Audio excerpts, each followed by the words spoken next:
அனைவருக்கும் வணக்கம். ரிஷபராசிக்காரர்களுக்கு இதுவரை இல்லாத அளவிற்கு மாற்றம் அடுத்த 14 நாட்களில் நடக்க இருப்பதை யாராலும் தடுக்க இயலாது, நடந்தே தீரும் என்று சொல்லக்கூடிய வகையில் எந்தெந்த நிகழ்வுகள் அமைந்துள்ளன என்று ஆராய்ந்து பார்க்கும்போது, ஜென்ம ராசியில் குரு, சூரியன் போன்ற கிரகநிலைகள் சஞ்சரிக்கும் போது ராசியின் அதிபதியான சுக்கிரனும் ஜென்ம ராசியில் ஆட்சி பலம் பெறுகிறார். வித்யாகாரகராக இருக்கக்கூடிய புதனும் ஜென்ம ராசிக்குள் நுழைகிறார். ராசியின் யோகாதிபதியான சந்திரனின் பெயர்ச்சி என கிரகநிலைகளில் ஏற்படக்கூடிய அதிரடியான மாறுதல்கள் ரிஷபராசிக்காரர்களுக்கு 31/5/2024 முடிவதற்குள் இவை நடந்தே தீரும் என்று சொல்லக்கூடிய வகையில் எந்தெந்த நிகழ்வுகள் அமைந்துள்ளன என்று ஆராய்ந்து பார்க்கும் போது, நிச்சயமாக முழு சுபகிரகமாக இருக்கக்கூடிய குரு ஜென்ம ராசியில் வீற்றிருக்கிறாருங்க. இந்த தருணத்தில் குரு ஜென்ம ராசியில் அமர்ந்திருப்பது சாதகமற்ற ஒரு அமைப்பாக தான் பார்க்கப்படுகிறது. எந்த பணியை செய்தாலும் ஒரு முறைக்கு இருமுறை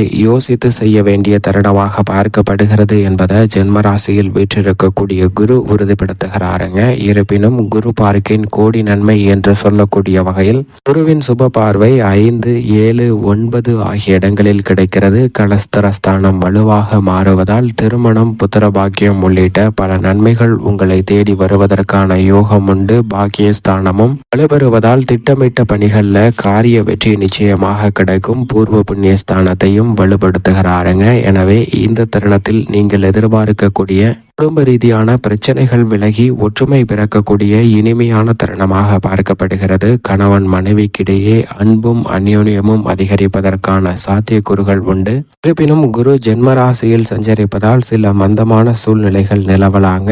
எந்த முடிவையும் உடனடியாக எடுக்க முடியாத ஒரு சூழ்நிலைக்கு தள்ளப்படுவதற்கான சாத்தியக்கூறுகள் உண்டு. எனவே சற்று பொறுமையுடன் இளம் சார்ந்த சுப நிகழ்வுகளை திட்டமிட்டாலும் சரி, புதிய முதலீடு, வருமானத்தை உயர்த்தி கொள்ளக்கூடிய வாய்ப்புகளை அதிகரிக்கக்கூடிய முயற்சியில் ஈடுபட்டாலும், மந்தமான சூழ்நிலை நிலவினாலும் காரிய வெற்றி கிடைப்பதற்கான யோகம் நிச்சயமாக கிடைக்க இருக்கிறது.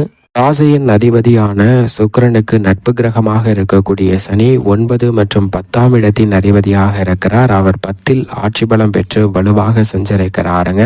நீதி தவறாத, நடுநிலை தவறாத, நியாயஸ்தராக செயல்படக்கூடிய சனி 10இல் ஆட்சி பலம் பெற்றிருப்பதால் உத்தியோக ரீதியாக ஊதிய உயர்வு, பதவி உயர்வு போன்றவை கிடைப்பதற்கான வாய்ப்பு, தசாபுத்திகள் வலுவாக இருப்பின் கிடைப்பதற்கான யோகம் உண்டு. பணி நிரந்தரம் செய்யப்படுவதற்கான சாத்தியக்கூறுகளும் இந்த தருணத்தில் மிக வலுவாக உள்ளது. வேலை இல்லாமல் துன்புற்ற இளைஞர்களுக்கு நீங்கள் எதிர்பார்க்கக்கூடிய நல்ல வேலை வாய்ப்பு கிடைப்பதற்கான யோகம் உண்டு. வெளிநாட்டு வேலை வாய்ப்பு உள்ளிட்ட உங்களுடைய விருப்பத்திற்கு ஏற்ற பல நல்ல விஷயங்கள் கிடைப்பதற்கான சாத்தியக்கூறுகள் இந்த தருணத்தில் உண்டு. திருமண முயற்சி வெற்றிகரமாக அமையும். அடமானத்தில் உள்ள சொத்துக்களை மீட்பதற்கான யோகமும், புதிதாக உங்களுடைய சிறு முயற்சி கூட நல்ல மாற்றத்தையும் மனநிறைவையும் மகிழ்ச்சியையும் உண்டாக்கக்கூடிய வகையில் அமைவதற்கான சாத்தியக்கூறுகள் உண்டு. தொழில்துறை, வியாபாரத்துறையில் கர்மஸ்தானத்தில் சனி ஆட்சி பலம் பெற்று அமர்ந்திருப்பதால் நிச்சயமாக பல நல்ல மாறுதல்கள் தொழில், வியாபார ரீதியான பணிகளில் உண்டு. லாபம் படிப்படியாக உயர்வதை உங்களது அனுபவத்தில் உணர்வதற்கான சாத்தியக்கூறுகள் மிக வலுவாக கிடைக்கிறது. ஏற்றுமதி, இறக்குமதி துறையில் மிக பெரிய அளவில் லாபத்தை நிறைந்து பெறுவதற்கான யோகம் இந்த தருணத்தில் உண்டு என்பதை சனி உறுதிப்படுத்துகிறார். விரயஸ்தானமாகிய 12இல் சஞ்சரிக்கக்கூடிய ராசியின் அதிபதியான சுக்கிரன் பிற்பகுதியில் ஜென்ம ராசியில் நுழைகிறாருங்க. ராசியின் அதிபதி ஜென்ம ராசிக்கு வருவது நிச்சயம் ஒரு வகையில் யோகத்தை கொடுக்கக்கூடிய அமைப்பாக பார்க்கப்படுகிறது. அது மட்டுமல்லாது அவர் ஜென்ம ராசியில் ஆட்சி பலம் பெறுவதால் இந்த தருணத்தில் பல நன்மைகள் உங்களுக்கு கிடைப்பதற்கான சாத்தியக்கூறுகள் உண்டு என்பதை தெளிவாக எடுத்து காட்டுகிறாருங்க. ஏனென்றால் இங்கு குருவுடன் இணைந்து சஞ்சரிக்க போகிறார். அது மட்டுமல்லாது முதலும் முடிவும் உஷ்ண கிரகமாக இருக்கக்கூடிய சூரியனும் ஜென்மராசியில் வீற்றிருக்கிறார். எனவே இதுவரை இல்லாத அளவிற்கு பல அதிரடியான மாற்றங்களை சந்திப்பதற்கான சூழல் உண்டு. அதிலும் குறிப்பாக 12 ஆண்டுகளுக்கு பிறகு சூரியனும் குருவும் ராசியின் அதிபதியான சுக்கிரனும் இணைந்து ஜென்மராசியை வலுப்படுத்தக்கூடிய ஒரு அமைப்பாக பார்க்கப்படுகிறது. எனவே இதுவரை இல்லாத அளவிற்கு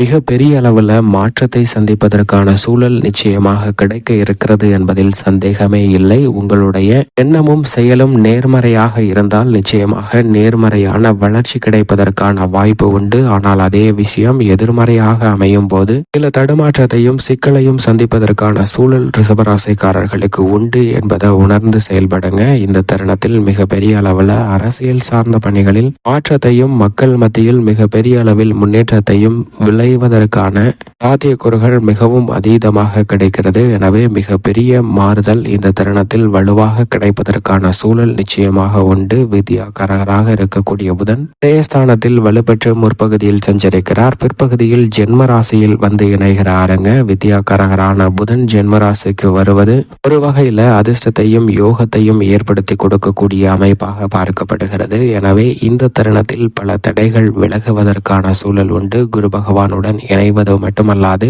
சப்தமஸ்தான பார்வையை 4 கிரக நிலைகள் சப்தமஸ்தானத்தில் வலுவாக செலுத்துகின்றன. எனவே எதிர்பார்ப்புகள் பூர்த்தியாகும். எந்த பணியை திட்டமிட்டாலும் அவற்றை கனகச்சிதமாக செய்து முடிக்கக்கூடிய யோகம் மிகவும் வலுவாக கிடைக்கிறது. ராகு மற்றும் கேதுவின் அமைப்பை ஆராய்ந்து பார்க்கும் போது ராகு மிக வலுவாக லாபஸ்தானத்தில் செவ்வாயுடன் இணைந்து சஞ்சரிக்கிறாருங்க. கேது பூர்வ புண்ணிய ஸ்தானத்தில் வலுவாக வெற்றிருக்கிறார். நிழல் கிரகங்கள் இரண்டும் நிஜ வாழ்க்கையில் ரிஷபராசிக்காரர்களுக்கு நல்ல முன்னேற்றத்தை பெற்று தருகிறது. எனவே அலைச்சல் வெகுவளவில் குறையும். நீங்கள் எதிர்பார்க்கக்கூடிய மாறுதல் நிச்சயமாக உண்டு. விவசாயத்துறையின் அதிபதியான செவ்வாயும் மிக வலுவாக லாபஸ்தானத்தில் வீற்றிருப்பதால் இந்த தருணத்தில் நீங்கள் எதிர்பார்க்கக்கூடிய பண வரவு என்பது அதிகரிப்பதற்கான சாத்தியக்கூறுகள் உண்டு. பயிர்கள் சேதம் தவிர்க்கப்படுவதற்கான சூழல் கிடைக்கிறது.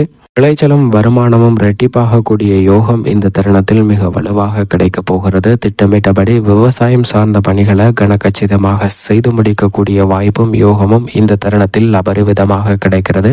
கால்நடை வளர்ப்பிலும் சிறந்த முன்னேற்றத்தை பெறுவதற்கான யோகம் இந்த தருணத்தில் உண்டு. உஷ்ண கிரகமாக இருக்கக்கூடிய சூரியன் ஜென்மத்தில் இருப்பதால் கால்நடை பராமரிப்பில் சில விரயங்களை சந்திப்பதற்கான சூழல் உண்டு. எனவே கால்நடை பராமரிப்பு வளர்ப்பு சார்ந்த விஷயங்களில் சற்று கவனம் நிச்சயமாக தேவை. பெண்மணிகளை பொறுத்த வரைக்கும் பெண்மணிகளின் நலனுக்கு பொறுப்பேற்ற குரு சுக்கிரன் ஆகிய 2 கிரகநிலைகளும் ஜென்ம ராசியில் வீற்றிருப்பதால் எடுத்தோம் கவர்த்தோம் என்று எந்த பணியிலும் ஈடுபடக்கூடாது. ஏனென்றால் இதுவரை இல்லாத அளவிற்கு ஜென்ம ராசியில் இந்த 2 கிரகநிலைகளும் வலுப்பெற்று சஞ்சரிக்கக்கூடிய இந்த வேளையில் சில தடுமாற்றத்தையும் ஏமாற்றத்தையும் சந்திப்பதற்கான சூழல் உண்டு. எனவே சற்று விழிப்புணர்வுடன் செயல்பட்டால் பல சிரமங்களை தவிர்ப்பதற்கான யோகம் பெண்மணிகளுக்கு நிச்சயமாக கிடைக்கும். ராசியின் ராஜயோகாதிபதியான சந்திரனின் அமைப்பு மிக வலுவாக வளர்வரை சந்திரனாக வலம் வருகிறார். எனவே நீங்கள் திட்டமிடக்கூடிய அனைத்திலும் பெரும்பாலும் வெற்றி வாய்ப்பை உறுதி செய்யக்கூடிய ஒரு அமைப்பை உறுதிப்படுத்துகிறாருங்க. எனவே நீங்கள் திட்டமிடக்கூடிய அனைத்து விதமான பணிகளிலும் காரிய வெற்றி நிச்சயமாக உண்டு.